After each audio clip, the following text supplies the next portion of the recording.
This is BJJHOOD, tapping into Jiu-Jitsu lives on and off the mats.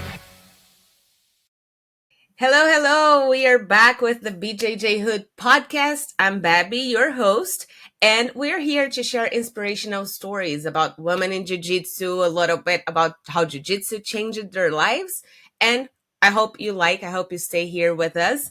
Don't forget, you have to follow us on Instagram, follow us on YouTube. This interview, it's going to be in English, but we're going to have Portuguese subtitles there, so you can always go ahead to YouTube and watch everything with subtitles in Portuguese. And remember, if the interview is in Portuguese, we're going to have English subtitles on YouTube too. Don't forget to follow us on your favorite podcast platform. That way you're going to be notified every time that we have a new episode here. Today with me, we have a special guest, 5 times world champion Karen Antunes. Hello, Karen. How are you?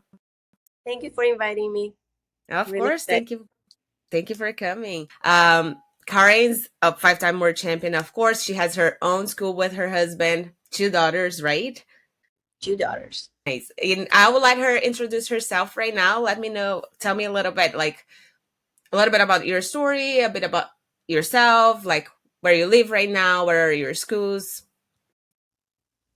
Okay, so like I said, my name is Karen Antunes, or Karen. Everybody was like, how is the right way to say? I was like, I'm just not that type of Karen, okay? So now I'm living in Phoenix, in Arizona, with my husband and my 2 daughters, living out of Jiu-Jitsu, like as always been. I'm 5 times world champion as adult, 3 times in a color belt, 2 times as a black belt, another 6 times as master world.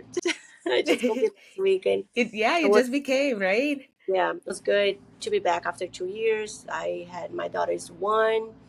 After that, I had surgery, so it took me a little time to be able to come back. But I'm very happy to be finally out there again. It's great to see you there again and winning. That's amazing. It was a piece of the cake. Tell me a little bit, Karen, like you start training jiu-jitsu in Brazil, right? Like how was the beginning? The beginning was really hard. I was already kind of too old to start training. I was 23 when I did my first train ever. I didn't know. I had no idea jiu-jitsu gonna become my life. I have a life before and after jiu-jitsu, and a totally different life. It was fast, to be honest. I was promoted to black belt in 5 years, so it's really fast. But I like compete since in the beginning, and I think that's why I could being promoted so fast. It's hard when you have like a normal life, a normal job, a regular job, or you go college, and then from no reason, from nowhere, you start being an athlete. And then how a white belt just start training? You want to be an athlete at 23 years old? You're gonna give up on your work, priorities in life. That's what I did. First, something inside me, was stronger than the reason. So the heart won the battle on the beginning, to be honest. And I had nothing to hold on or to explain why I did that. It was not a smart idea. If you go back 14 years ago, in 2009 when I started, it wasn't a smart idea, but it was the best for me, for sure. I have no doubt. People telling you like, hey, you shouldn't do that. Just keep on your life. Like everything, it's good right now. You don't have to change. That's Yep. too risky. 99% of people will say that. My parents, my family was, you lost your mind, you're crazy. And you beat up all the time. I was hurt because I want to train as much as I could, but my body, I was not used to. But like I said, I didn't for some reason I didn't care. I just kept doing. The only person by my side was actually my actual husband.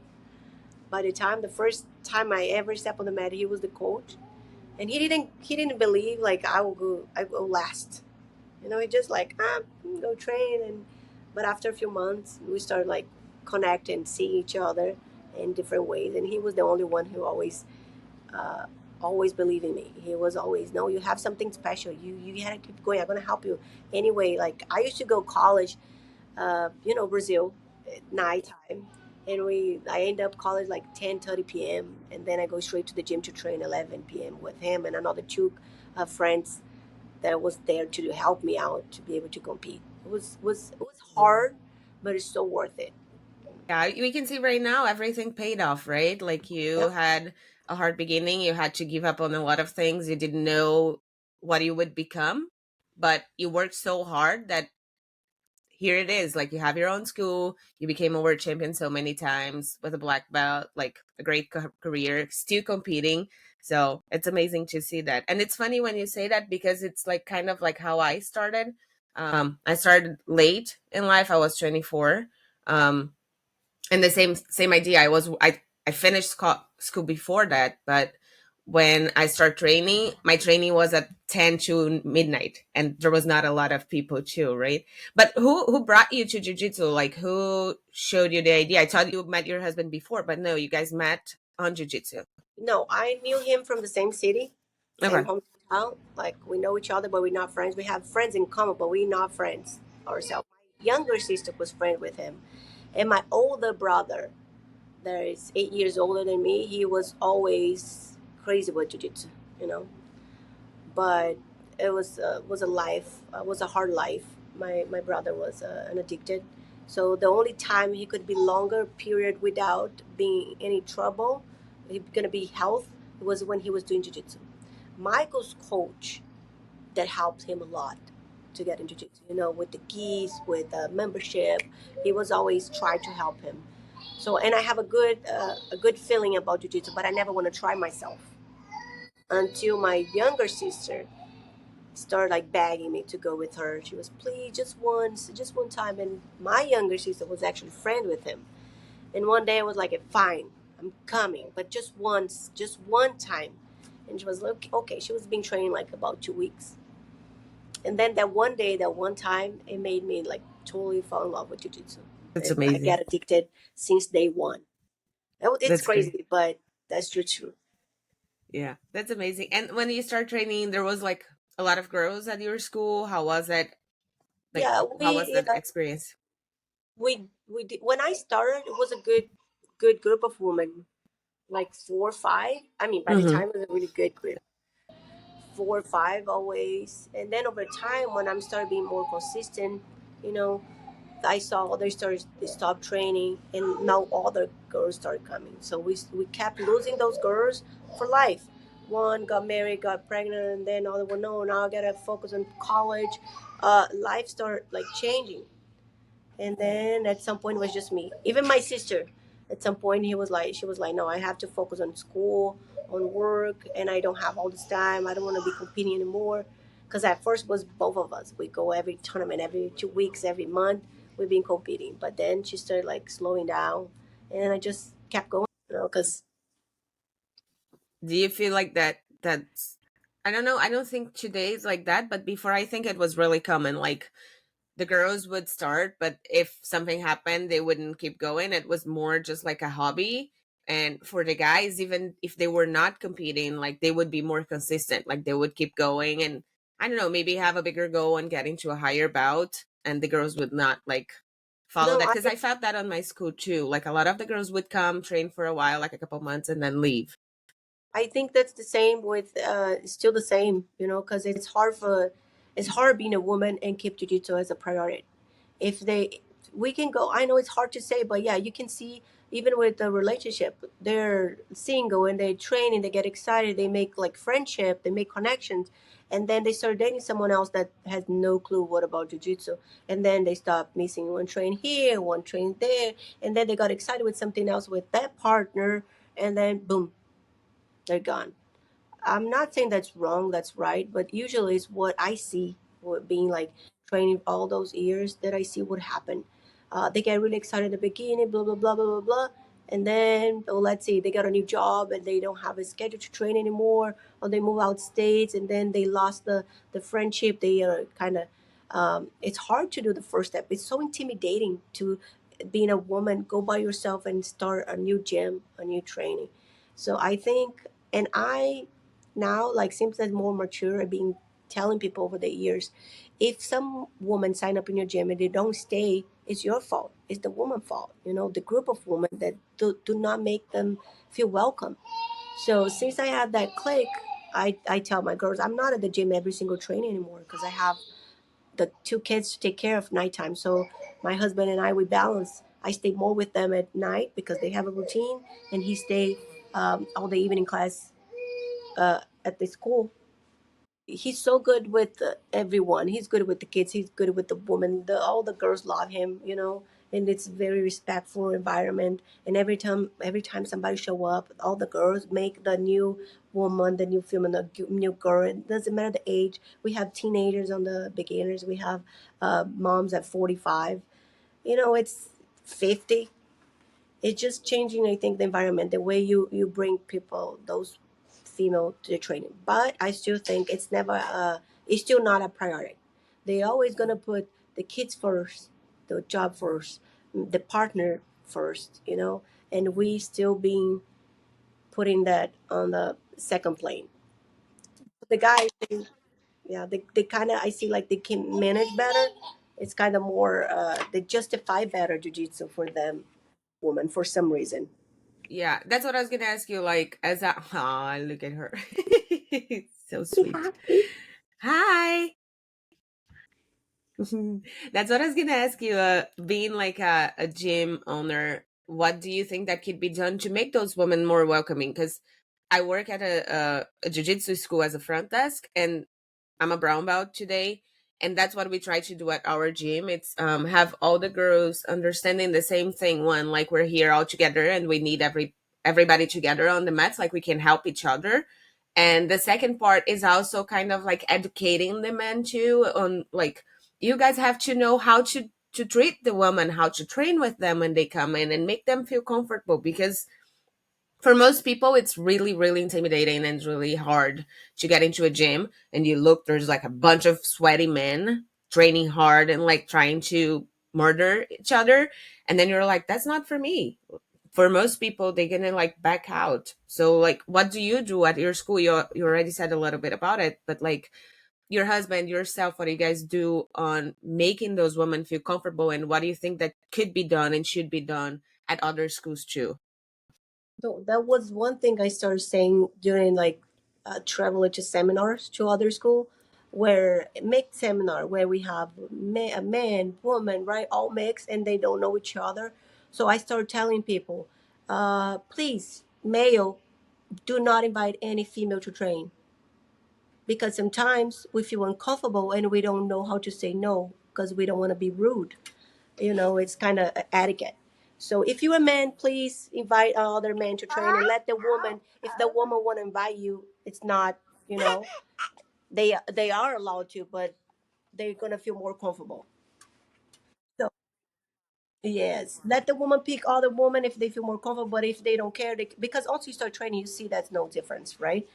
But for some women it's hard. They came to a seminar, it's not their own place, not their own gym, not their own train partners, so you don't know who you can trust, and you have to trust your partner. And then I started saying that on the seminars, and I brought that when we opened our school. I brought that to our school, and my husband was totally like, he's like, it's a really good idea because even for us, we know as a woman, sometimes they're gonna invite you, and you feel like you don't want to say no, you don't want to be rude, but you don't want to.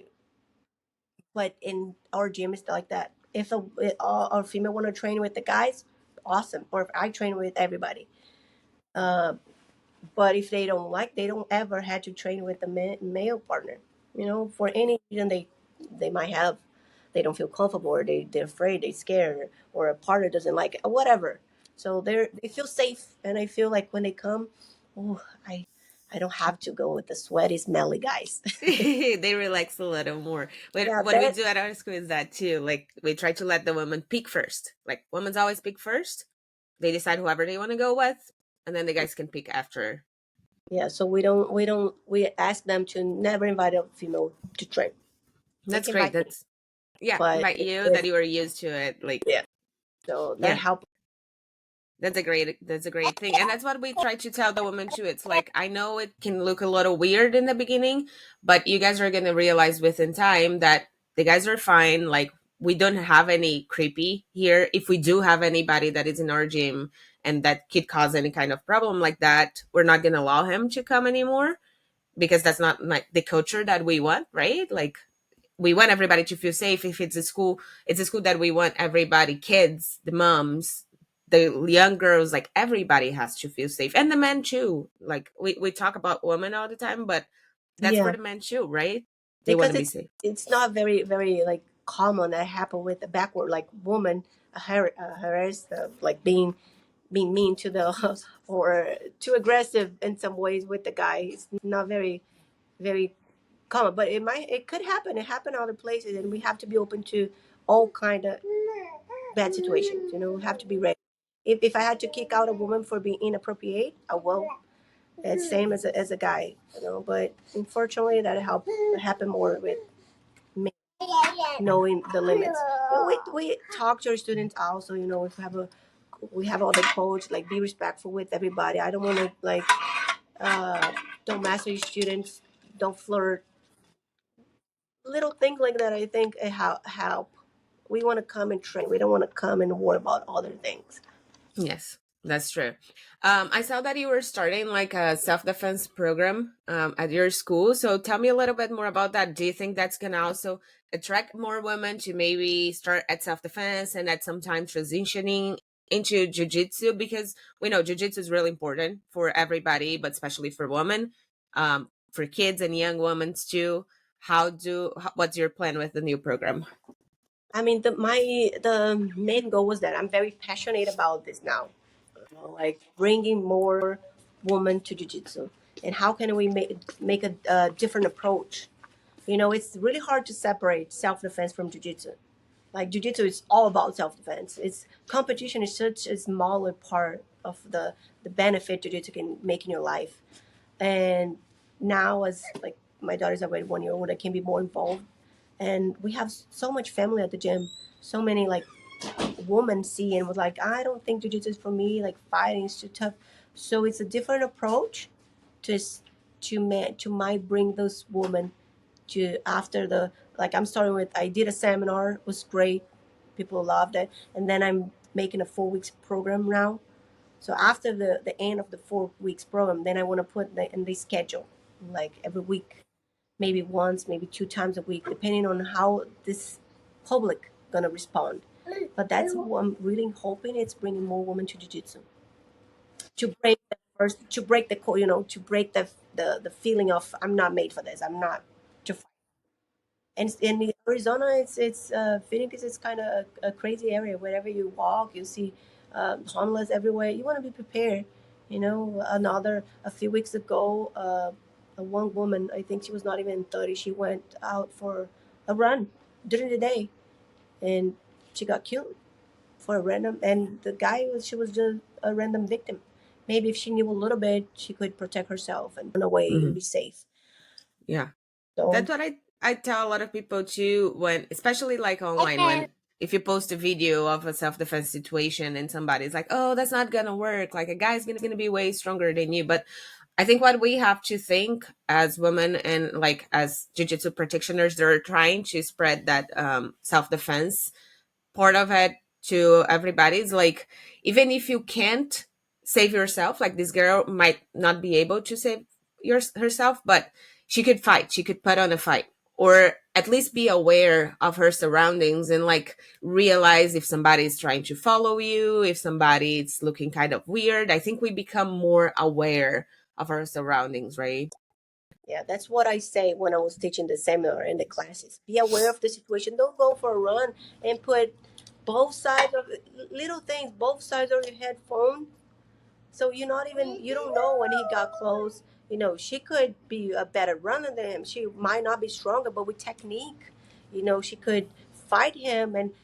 And most of the attackers, when a woman fight back, they let it go because they do not expect that feeling. They do not expect you fighting back. So if you're training consistent all the time, that's your body reaction. That's the muscle memory. You're gonna be able to fight because you are used to being on the gym all the time.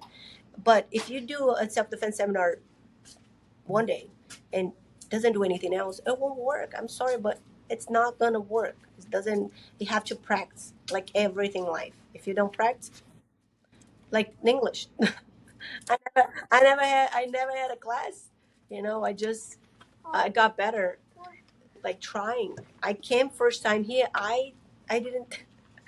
The only words I could say was thank you, bye bye, and I came on the plane studying the parts of the body, like hand, finger, leg. I know it's not that great yet, but No, it's great. I mean, I'm Brazilian too, but I think it's great. I think your yeah, I English can is great. survive. I can survive.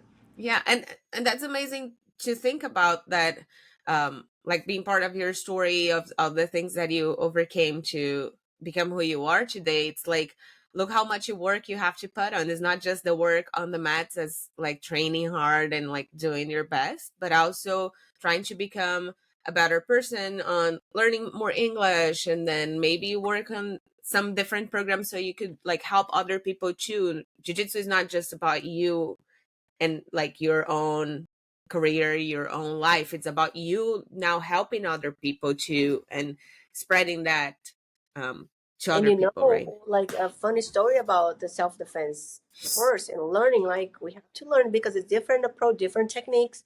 Mm-hmm. When the or our head coach Leo Vieira told me, "You're gonna do it. You're gonna learn it," I was like, "Oh, because I trained 2 times a day, 3 times a day for competition. It was when I was leaving here just to train and teach." And I was like, it's a waste of the time. I could be resting. I don't want to take it's useless. It was useless for me by the time I was just competing, you know. And but then I look to myself now how I was so stupid, thinking that it was going to be useless. And now I'm very passionate about sharing that part of self defense. It's crazy. He knew for sure. He knew was I was going to understand one day, and here I am thanking him for all those classes he made me, forced me to do it. Yeah, it's great. It's funny because in the beginning when I started realizing, I'm like, I don't like self-defense. Like I want to train jiu-jitsu and I want to train hard.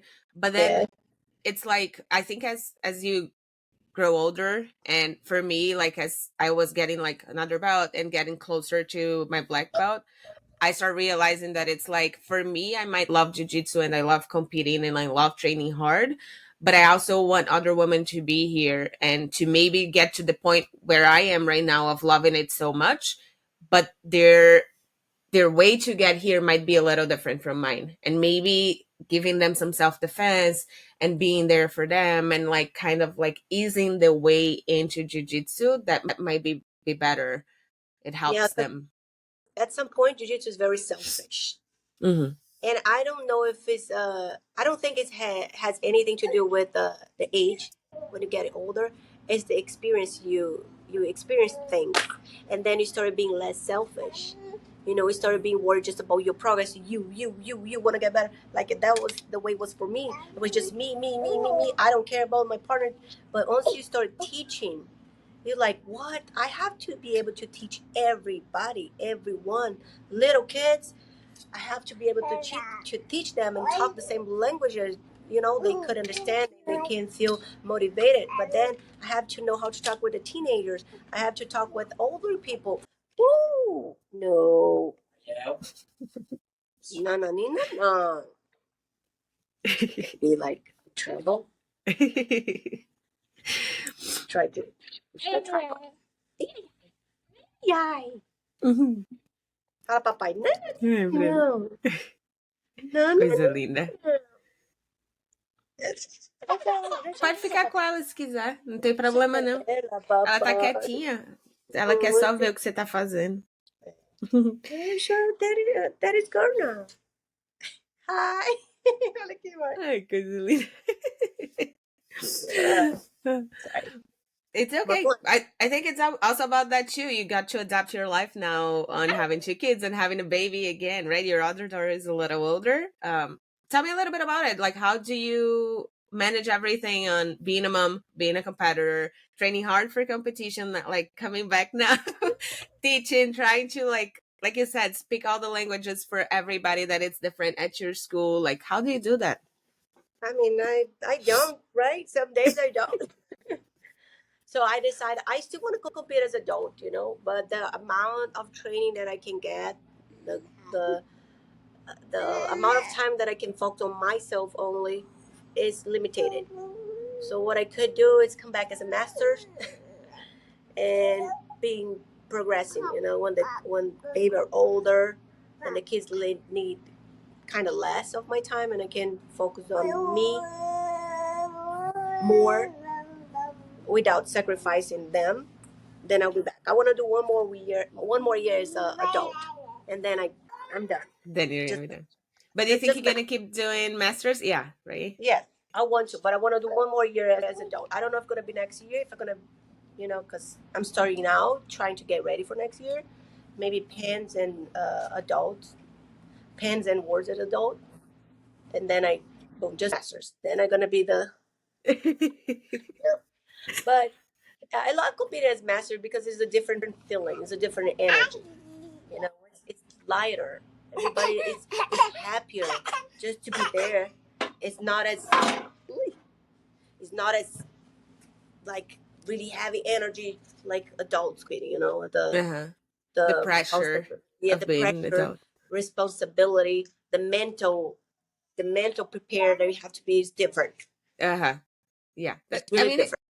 I think it's great that you have both. You're gonna try to do a little more of that comeback, and I mean, you gotta get your timing back on training for the adult division because it's different. But at the same time, adapting to and going to masters. I think masters is growing so much. I was at the Worlds Masters this year. I fought too, and I think it's amazing to see how many people are. Wait, because now he's getting mad. Oh, She's getting mad. Oh, he's tired. it's okay.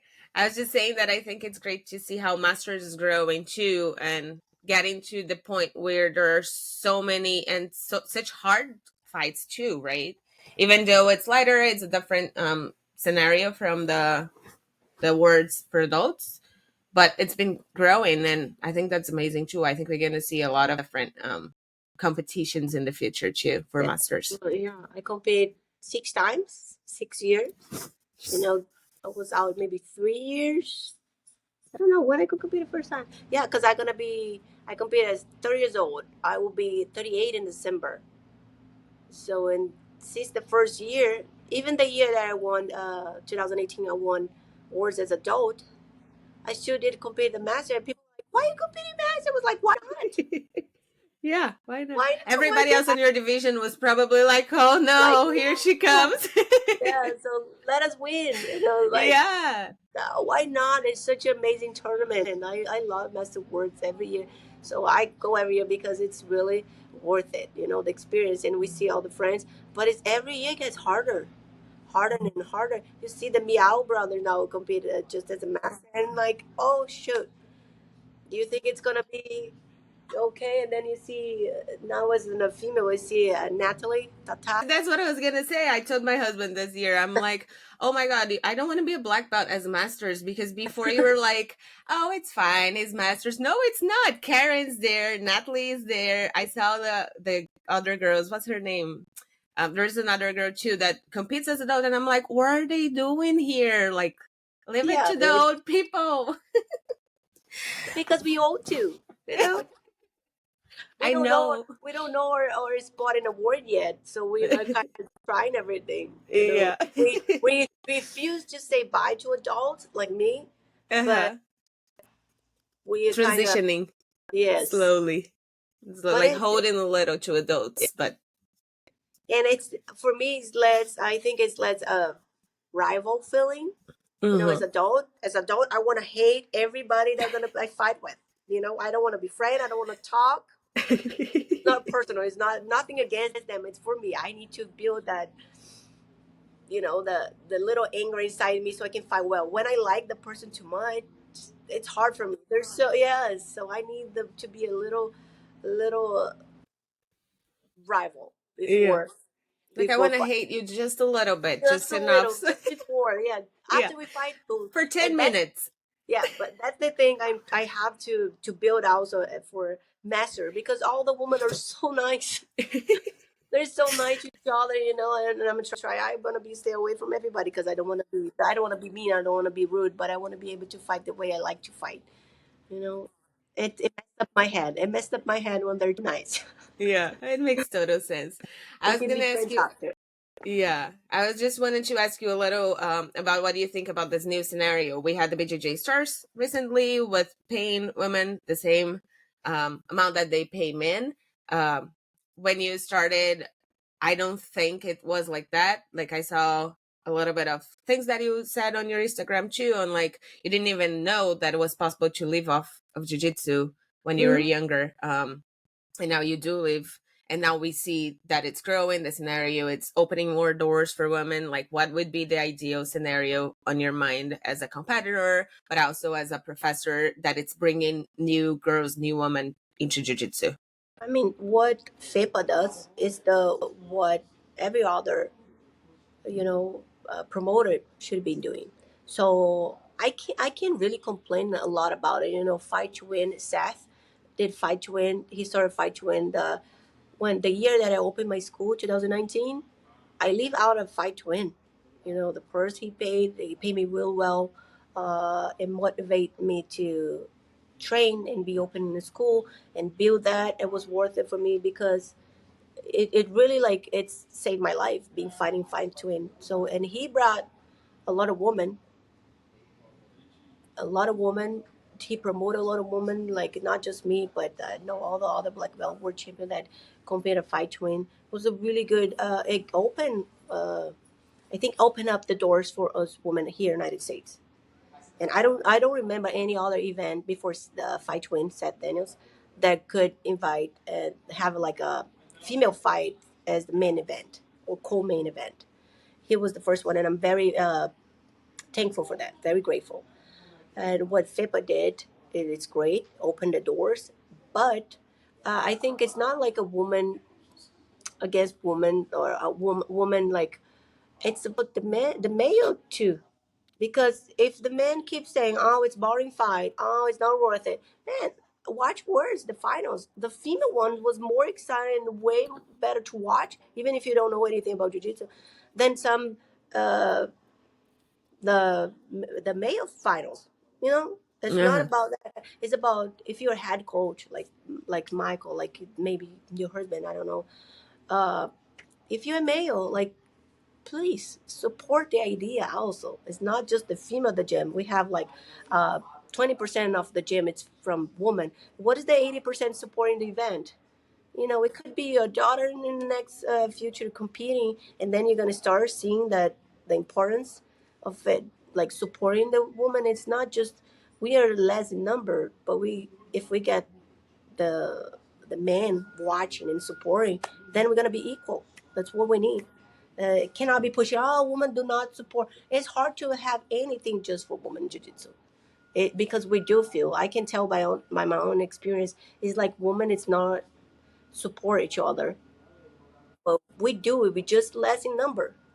So we need everybody. We need to put everybody, men, women, all together to support And everything. lift the woman. Yeah, Yeah. that, like you said, at your school it's a representation, I think, of what jiu-jitsu is in real life. You have 20% of women, 80% in men. If you go to the big picture, there's way more men than women out there. At the end of the day, jiu-jitsu is jiu-jitsu. Like you can be as technical or more technical than any other black belt men that are fighting. So it should be as exciting to watch a woman as it is to watch a man. There's no difference, right? Like Yeah, and it just is. it's jujitsu, right? Mm-hmm. It So is. yeah, that's amazing. Karen, thank you so much for your time with us. I wanted to ask you if you want to leave a message for the women that maybe are like they started jujitsu, but they're a little like, I don't know if I want to do this anymore, trying to give up, or for those women that never done jujitsu before but are thinking about it, like what would be the message you would leave for them? Please don't give up. keep finding a place that you feel comfortable with.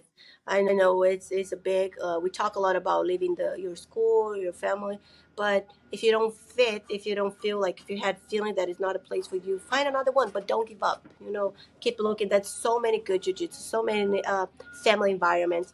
Even here in Arizona, I'm not the only place that is really good to train. It's really good jiu-jitsu in Arizona. So find a place that you can feel welcome, but just don't give up.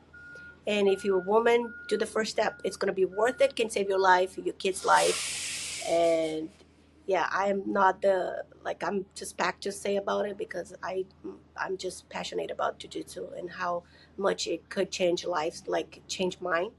Like I said in the beginning, I have a totally different life before and after jiu-jitsu, and I'm very, very, very grateful for it. That's amazing. Thank you so much for your time with us. Thank you.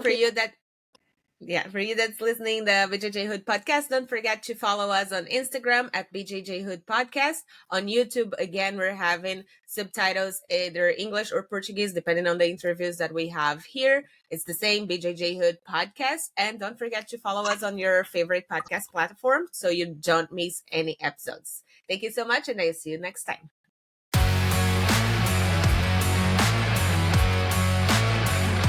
Thanks for listening.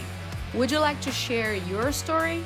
Email us at bjjhoodpodcast@gmail.com. You can also follow us on Instagram at BJJHOOD Podcast.